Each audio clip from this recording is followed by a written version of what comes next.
you should be a monster. You know, because everyone says, well, you should be harmless, virtuous. You shouldn't do anyone any harm. You should sheath your competitive instinct. You shouldn't try to win.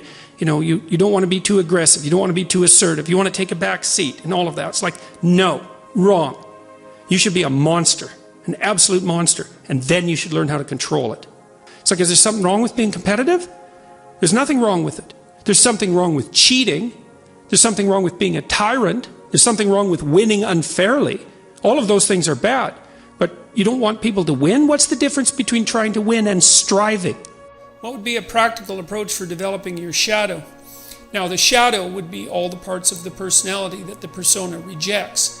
And that might be the aggressive element. That's the case for people who are hyper-agreeable. There's two pathways to the development of the shadow, and they're tightly allied with one another. The fundamental pathway is truth, and that's to face the bitter truth about yourself. But to break that down more particularly, you might think about that as the capacity to observe your own resentment. You're going to be resentful and bitter in many situations because you don't get what you want. And if you watch that resentment and bitterness, you'll see that it produces fantasies that can be unbelievably dark. And that can be very frightening, and you might not want to admit to yourself that you're actually capable of having fantasies like that, or impulses like that, or aggressive feelings like that. But the thing is that if those aggressive feelings and impulses and fantasies are integrated into your character, it's like you're opening up a dialogue with a part of yourself that can be very forceful and strong and dangerous. And it's really useful to be dangerous, because if you can be dangerous, you often don't have to be. And it's often weak people. For example, it's weak men, generally speaking, who rape. You know, that's a very, very common occurrence, and that's a violent act, but it's born out of weakness, not out of strength, that's for sure.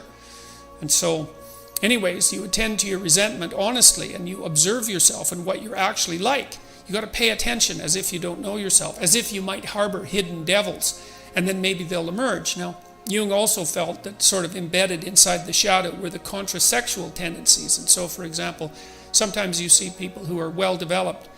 Men who've integrated their shadow often also develop a kind of peculiar grace that would be a consequence of not only allowing their aggressive side to step forward, but also their feminine and compassionate side that they may have kept squelched because of embarrassment about it, or because they'd been harassed for being weak, or any number of things.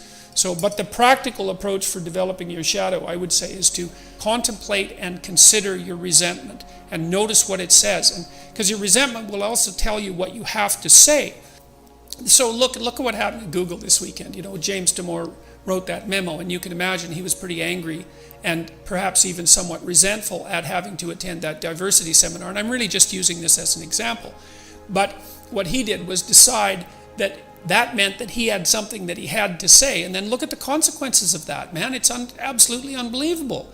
And so, you know, if you're feeling oppressed at work, or you're oppressed in your life, or you're oppressing yourself, then you got to notice that you're feeling oppressed. Then you have to notice that you're feeling resentful and angry and bitter, and maybe even like Cain in the story of Cain and Abel, because Cain is sort of the archetypal bitter man. And then you have to decide what it is that you need to do in order to remove from yourself that bitterness. And that usually means that there's something that you have to say. And then you have to say it because your soul depends on it. And not only does your soul depend on it, I would say the fate of the world depends on it. Because, you know, you might be wrong, and then you should be straightened out. Maybe you're just being whiny and you have to talk to somebody about that. But it may be that you're actually detecting something wrong, some tyranny that's directed towards you and other people, and it's like your moral obligation to speak up about it.